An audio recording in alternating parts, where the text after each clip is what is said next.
the Honourable Member for Central and South Abaco. Thank you.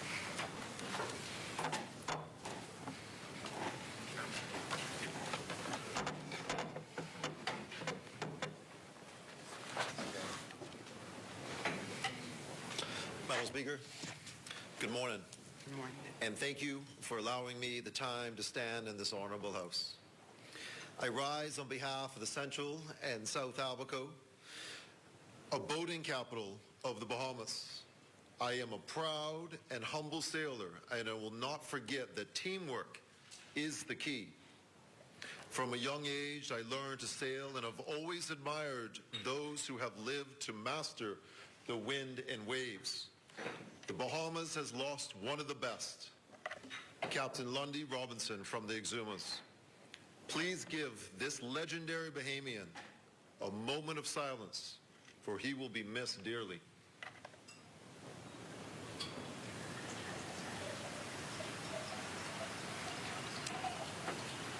Madam Speaker, I'm encouraged by the Prime Minister Davis's speech on Monday past. This is a man with compassion and a plan to steer this sloop named the Bahamas in these treacherous seas. However, I am reminded of the lack of compassion for Abaco from the previous administration. When I hear of parks and beaches receiving an additional $22 million or nearly 150% increase in budget, I am hurt and disturbed. Abaconians still live in tents and trailers in the midst of hurricane season. And that money there could have been used to build and repair homes or much needed capital works in our hurricane-ravaged communities. The Chair recognizes the Honourable Member for St. Barnabas.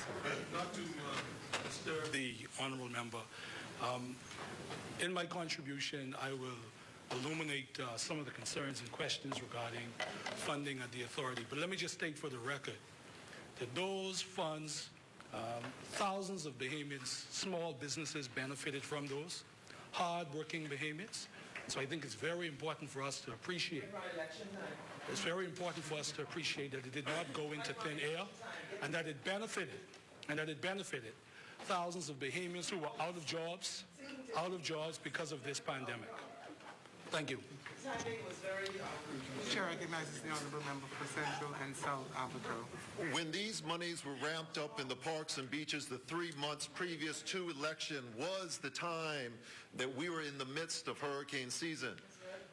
Previous to this would have been the time to help your fellow Abaconians, your fellow Bahamians, your people of need, suffering.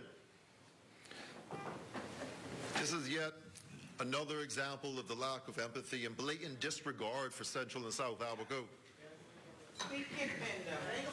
Madam Speaker, Abaconians constantly remind me of the lack of water pressure or often no water more than 2 years after Dorian. Restoration projects were underfunded or not funded at all. Subdivisions like Sweetings Track with hundreds of Abaconians have no water infrastructure. Roads torn up to fix the water infrastructure and not patched properly or often not patched at all. I'm driving now, sorry.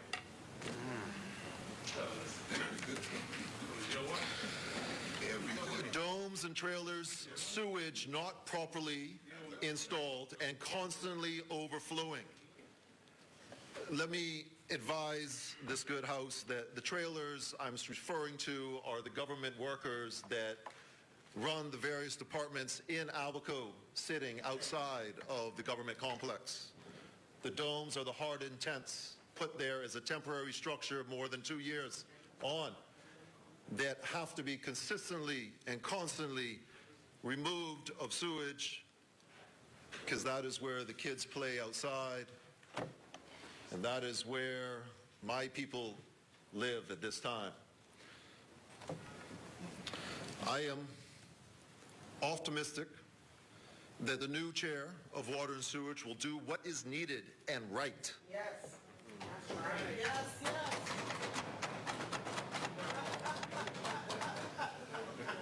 The Chair recognizes the Honourable Member for Long Island. Madam Speaker, Central and South Abaco is misleading this House. The Water and Sewage Corporation, under my tenure in the previous government, embarked upon a number of very critical projects in Abaco. And I have a listing of them. We spent some $16 million or $15 million. You're talking about the 1.5 million imperial gallon tank in Marsh Harbor in this member's constituency. Not operational yet. A 750,000 gallon tank in Treasure Key. Various standby generators. The construction of a pumping station. And these things don't happen overnight. It takes some time to construct. At the time of the election, we were going to bring 2 of those systems on live. However, the day we were flying in to inaugurate those systems, the airport was shut down in Abaco. But there are a number of projects that were undertaken in Abaco, from tanks to replacement of mains on the roads, to seeking to address sewage issues, etc., etc. And the member is fully aware of that. Thank you, Honourable Member. And members, may I remind you that we have a member on the floor who's dealing with the people's business. Be mindful of our cell phones once again. Thank you, Honourable Members. You may continue, Central and South Abaco. Honourable member from Long Island is correct. There is a water plant being built. However, it was not ready to come online as of yet. Is still missing many parts. When the chairman was there, we toured and saw the good work that the contractor is doing and the best of his ability with the logistical challenges, but still it is not right 2+ years on for us still not to have water to bathe in this time of COVID.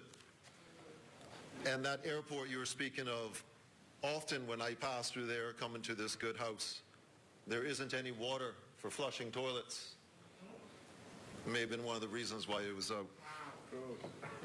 Public Works in Abaco are struggling to do minor road works like pothole filling in the roads due to lack of tools, workers, and material.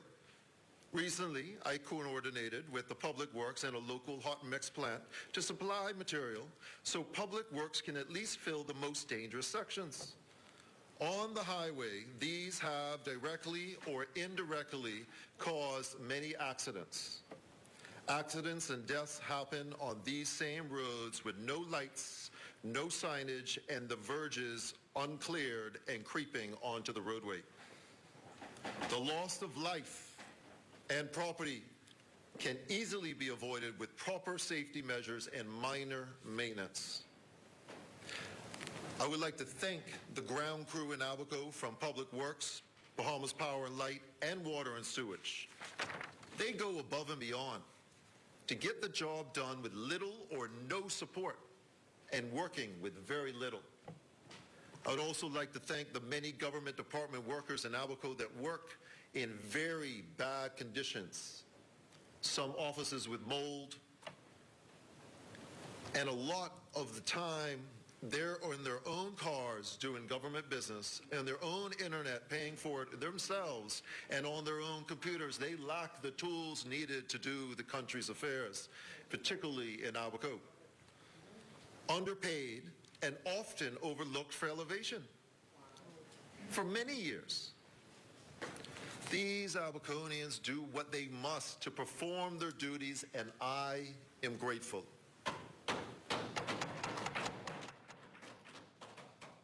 Madam Speaker, VAT tax is a topic that is important to speak of today as it was in 2018, when the previous administration raised it by 60%, 7.5% to 12%. That was felt deeply in Abaco. However, it was sold to us as a way to fund projects and infrastructure and so on and so forth.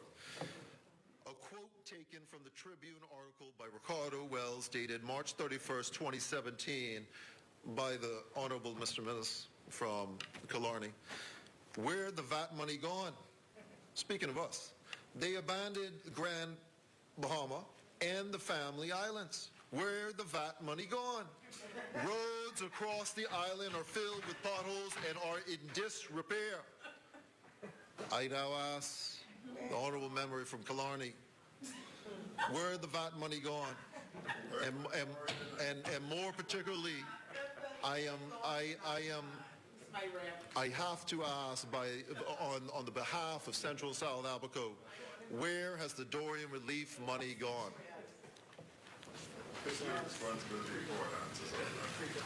Madam Speaker, the Davis administration will reduce the burden on Bahamians and my fellow Abaconians, and will be felt immediately by reducing VAT from 12 to 10%. This will help the fishermen when they need parts for their engines, fishing wire for their pots, and fuel to go out on seas.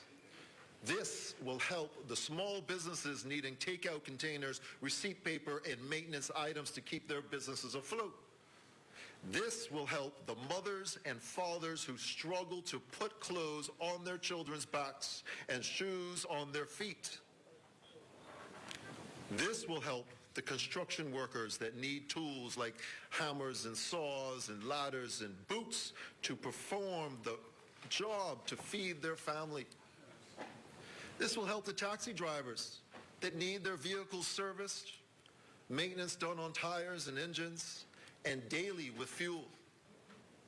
This reduction will help my fellow Abaconians with parts and maintenance and fuel for their generators because they have no power or when it is often out.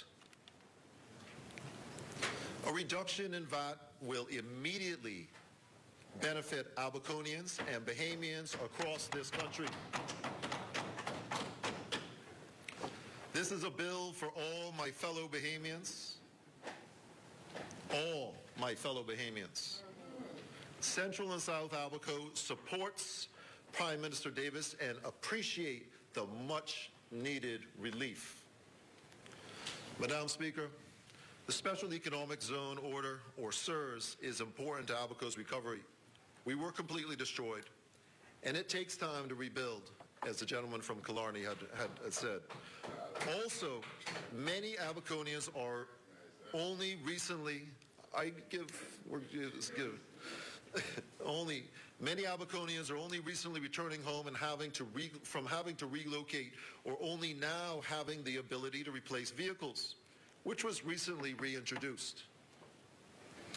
It should be extended for more than a few months at a time. It's imperative to have a definitive plan so people can prepare accordingly and know how long they have to utilize these concessions. Many Bahamian business owners are only able to come back now, and many marinas and resorts are not complete and in the early stages of construction. I bring this up because we are a tourism-driven economy, particularly in Abaco, where we are a boating community and we rely on the tourism dollar. I have spoken to the Prime Minister Davis, and this will be extended. Abaco's economy is important to the...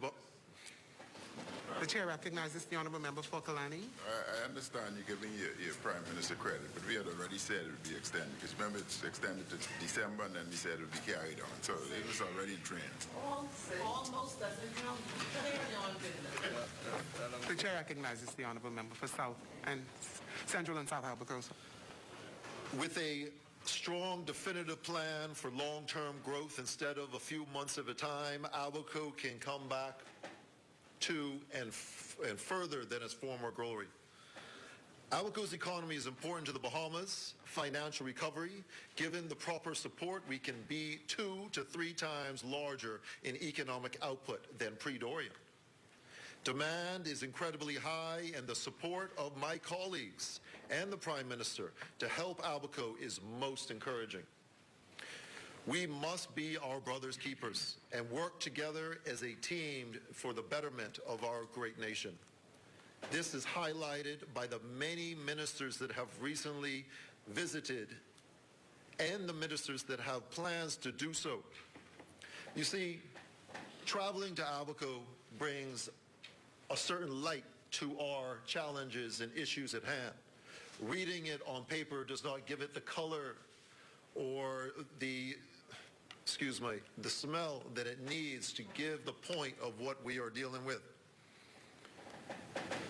I thank you, and Central and South Abaco thanks each and every one of you for your support. Madam Speaker, I would like to echo loudly what my colleagues in this great House have said in regards to violence of women, children, and our people. It must stop now. Speaker. Also, to add to this, it needs to be taught at a young age and distilled in men and boys.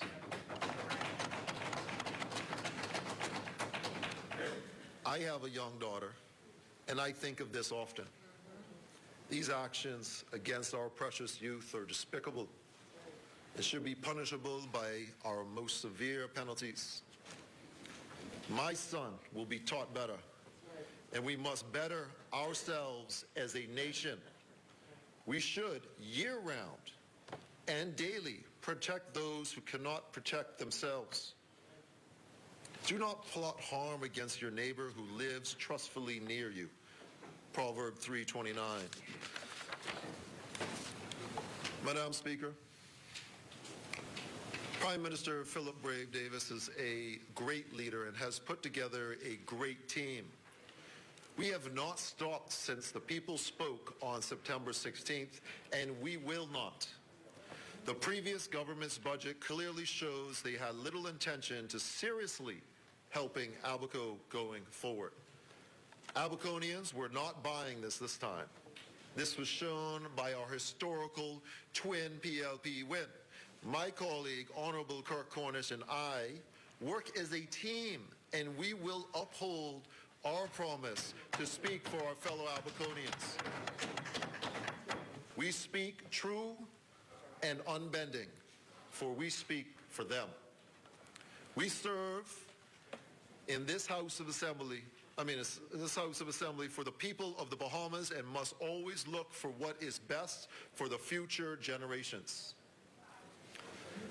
Thank you to all my supporters and the good people of Central and South Abaco. Madam Speaker, recently there has been an article questioning me giving up my dual citizenship. This is the same pot that was stirred during my campaign and is empty then as it is empty now. I will tell you this, I have never thought myself of anything more than a Bahamian. Immediately after ratification, as PLP Central and South Abaco Standard Bearer, I started and then completed the process to renunciate my other citizenship. I tabled the document and show it was approved July 29th, 2021.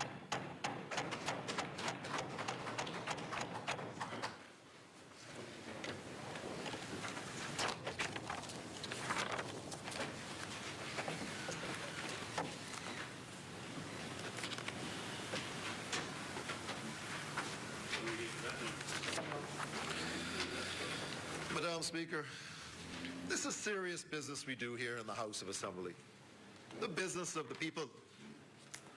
I am only here to speak for my fellow Abaconians. Order that the document be do lie on and the table. help in any way I can for the betterment of the Bahamas. My duty is sound. My loyalty is clear. After Dorian, I lived in a tent and continue to help my people survive and rebuild while building my house with my two hands. I know firsthand the needs of my fellow Abaconians, and never has my purpose been more defined as to bring Central and South Abaco back better than before. With my teammate in the North, my home will hold true to its name of Great Abaco. Madam Speaker, again, I thank you for allowing me to speak on my second time for my fellow Abaconians. I will continually thank my support team and my wife who have been by my side from the beginning and do so now with great sacrifice. Thank you to my fellow members of Parliament and our Prime Minister, Philip Brave Davis. I would like to acknowledge our acting Prime Minister, for I look up to great Bahamians and leadership as of this. May God bless the Commonwealth of the Bahamas. Thank you very much. Thank you, Honourable Member. As many